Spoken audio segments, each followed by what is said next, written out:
Everyone. I am choosing to do my book talk on our reading this week, Dear Martin by Nick Stone. I found this very interesting and perspective changing. So that is ultimately why I picked to do my PowerPoint on Dear Martin by Nick Stone. And of course, this will be written and narrated by me, Mackenzie Lynchner. With a little bit of information about Nick Stone. So just an introduction to the author. You can see a picture of her right here. Nick Stone, is a female Black American who was raised on the outskirts of Atlanta, Georgia. She loves adventures, and after graduating from Spelman College, she traveled to Israel.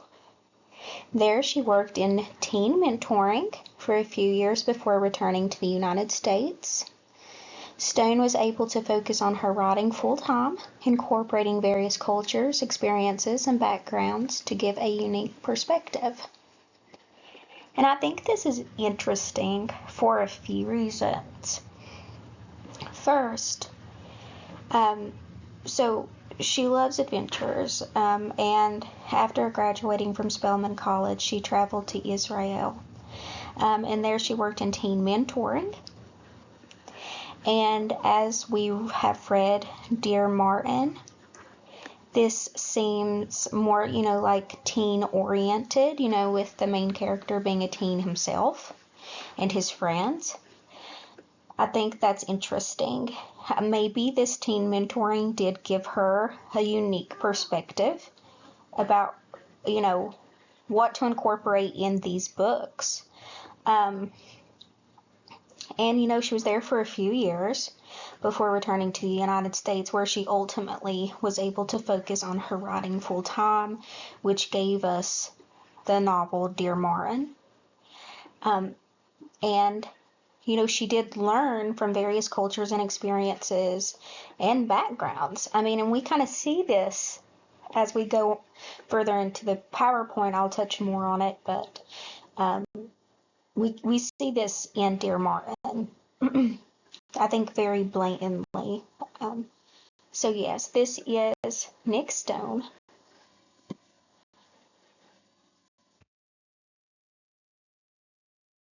Okay, and now that we know a little bit about Nick Stone and what kind of influenced this journey for her, writing Dear Martin and such, this is going to be a quick general summary of what Dear Martin is about. So of course we have here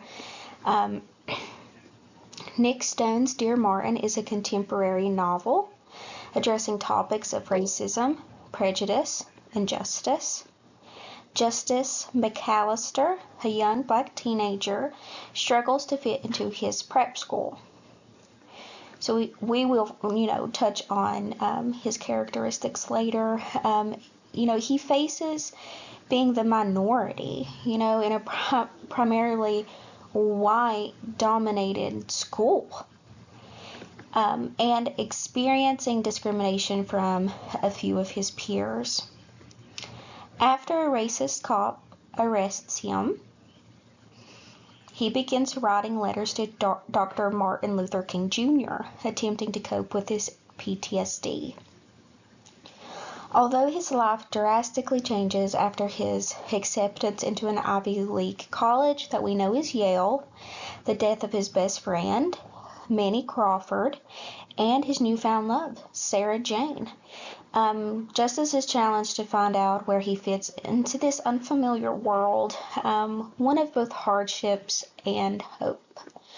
So going into this PowerPoint, it's important to know the general summary of the book for a few reasons as we touch on some characteristics of Justice, Manny, SJ, a few of the main characters here. So just to run through a few characterizations, this is about Justice McAllister. He is the main character. Here's a picture of him. This is the cover of one of the Dear Martin books. Thought it would be interesting to kind of give you a visual here. But furthermore, a few attributes of Justice. You know, he's highly intelligent. He is the valedictorian of his class. You know, that is very high achieving.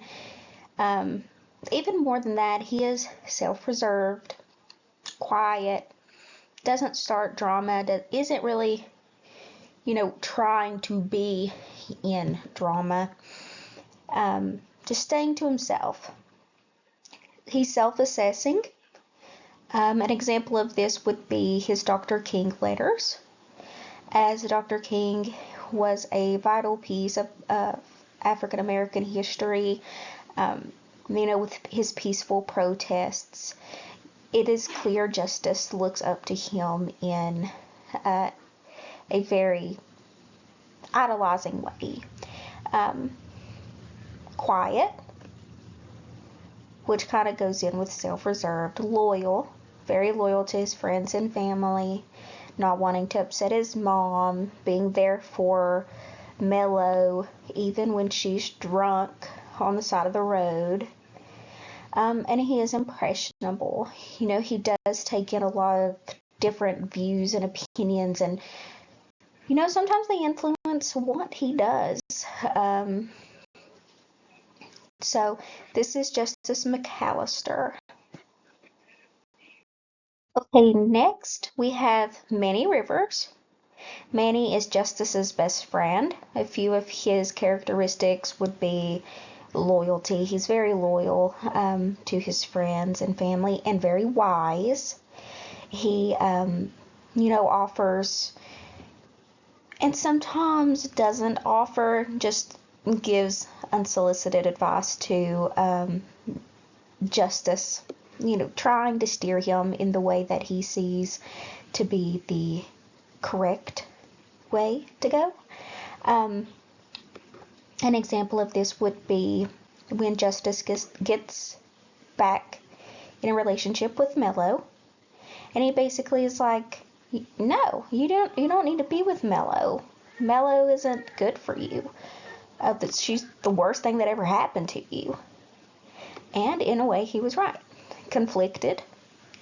He is conflicted between, you know, the world that he grew up in and the world that he is now facing. This would kind of go with his parents hiding racism from him, like sheltering him from racism, and then finding, you know, out through Justice that, you know, the friends that he had from childhood are indeed racist. So that's hard, and you know, he is from a privileged family. Both of his parents, it's said in the book that they make 6 figures, and a completely different lifestyle from Justice. Justice's family, you know, they're not rich like Manny's. His mom works 2 jobs. It's a very different dynamic, and they're easygoing. I mean, his parents, Manny's parents, and Manny are all very easygoing, kind of relaxed and laid back, not really stressing over anything. Next, we have Sarah Jane Friedman, a peer, and Justice's girlfriend. She is also highly intelligent. She is passionate.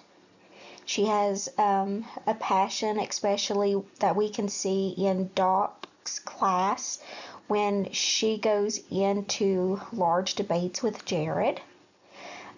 She doesn't give up. She keeps her debate and she keeps going, and she's also a loyal friend. Throughout the book, she remains loyal to Justice.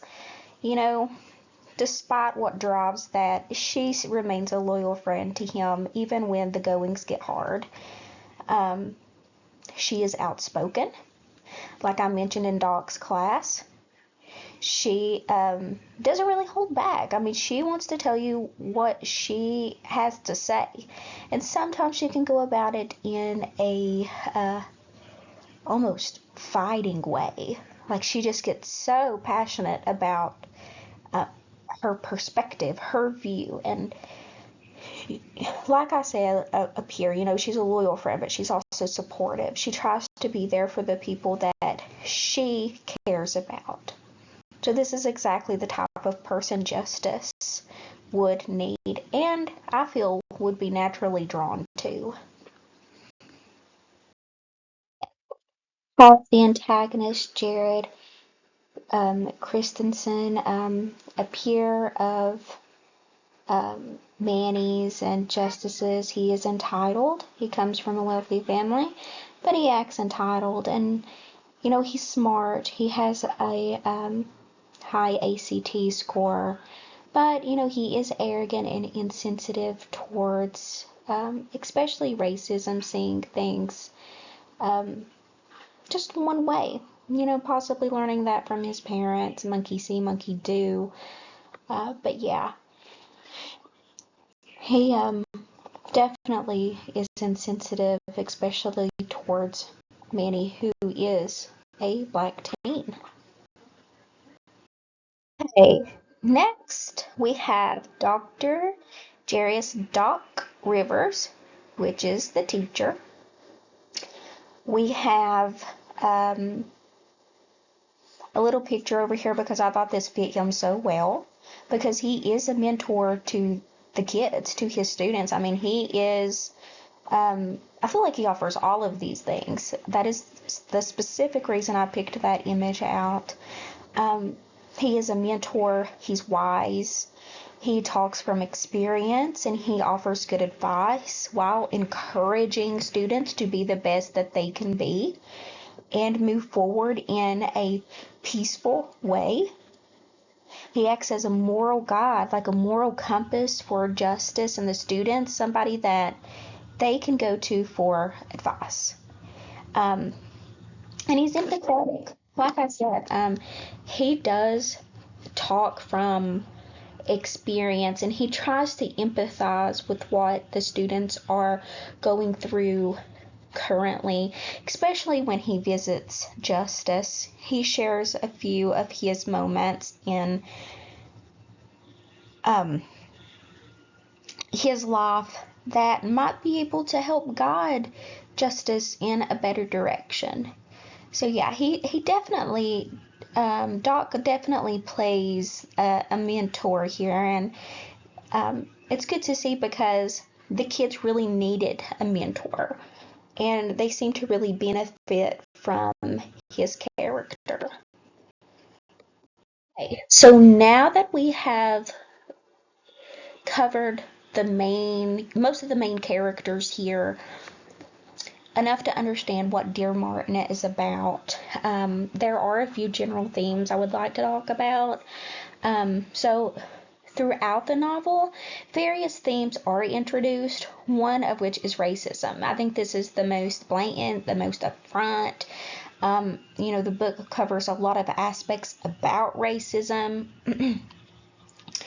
and we are kind of unveiled this through Justice's perspective. We witness the real issues Black Americans face in our society. So this is very, very wide range here. We could talk about the way that Manny was murdered. We could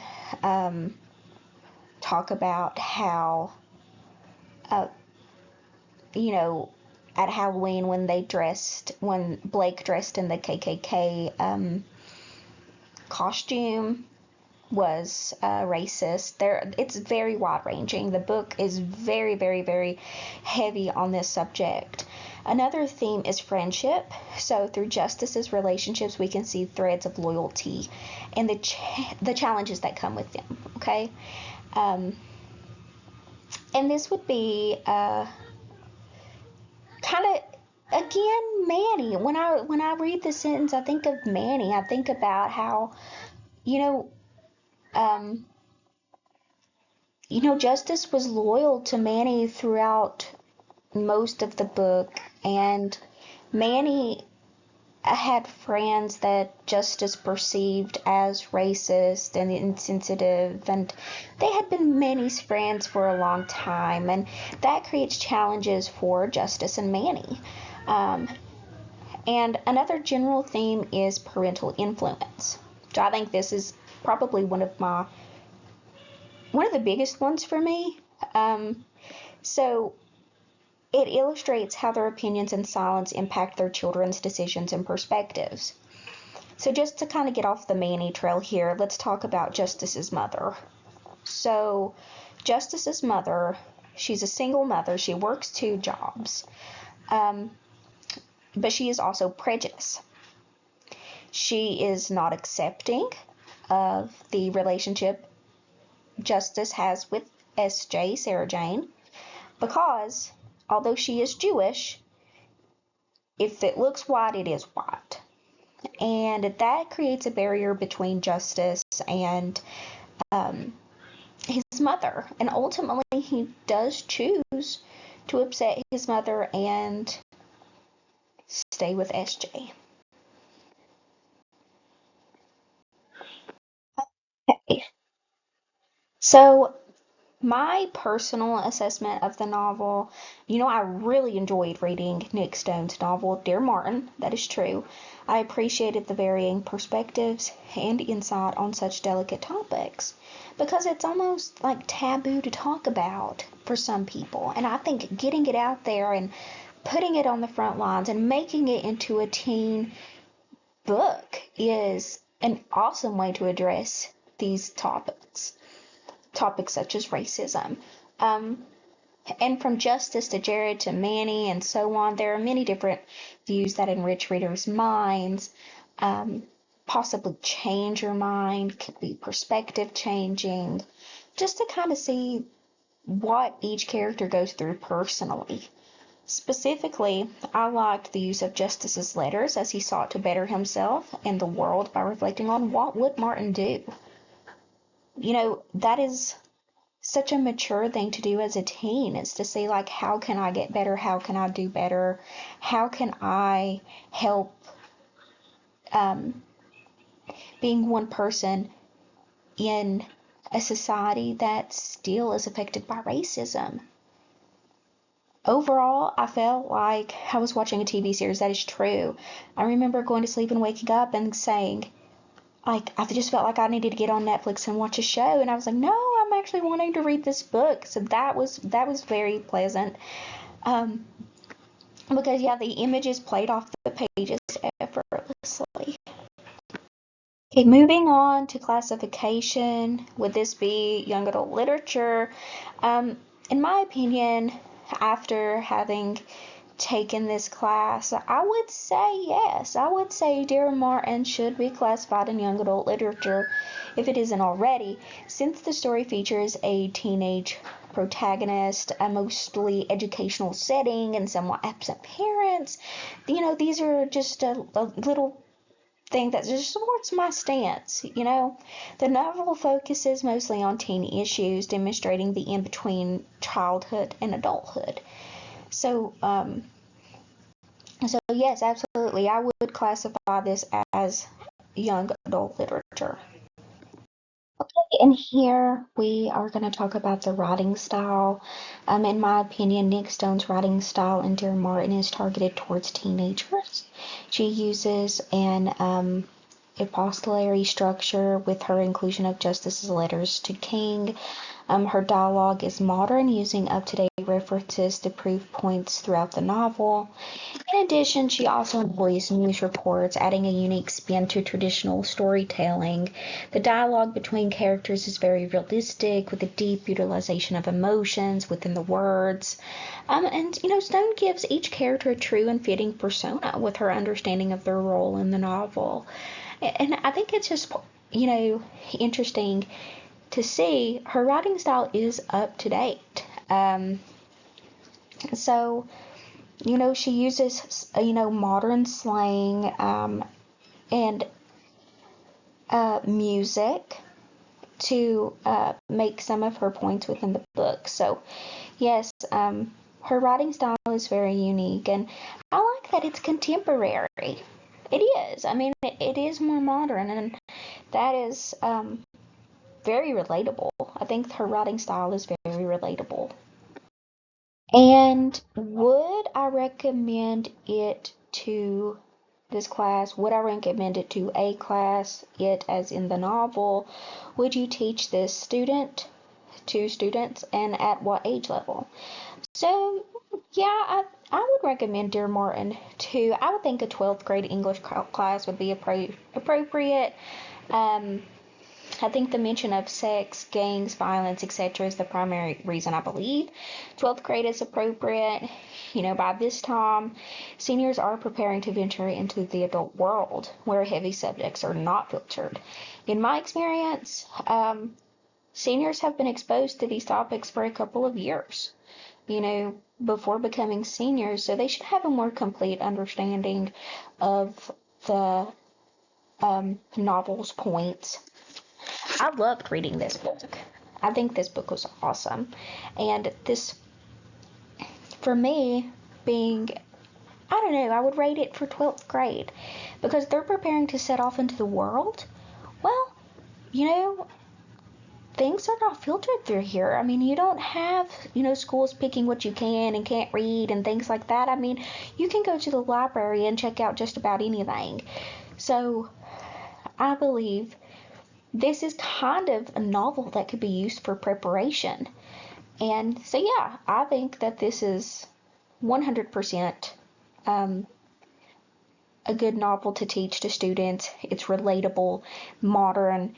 It also has, that play of, Justice is going to college. He's gotten into Yale. By the end of the book, he is going to Yale, and Sarah Jane's going to her college, and they are moving on. And I think this whole book just trails that, like, coming of age, which could be another theme, like, being a high school student too now, getting into an Ivy League college and moving on. So yeah, I would 100% recommend this book. And of course, here's my works cited. I hope that you were able to learn something from my book talk, and thank you for listening.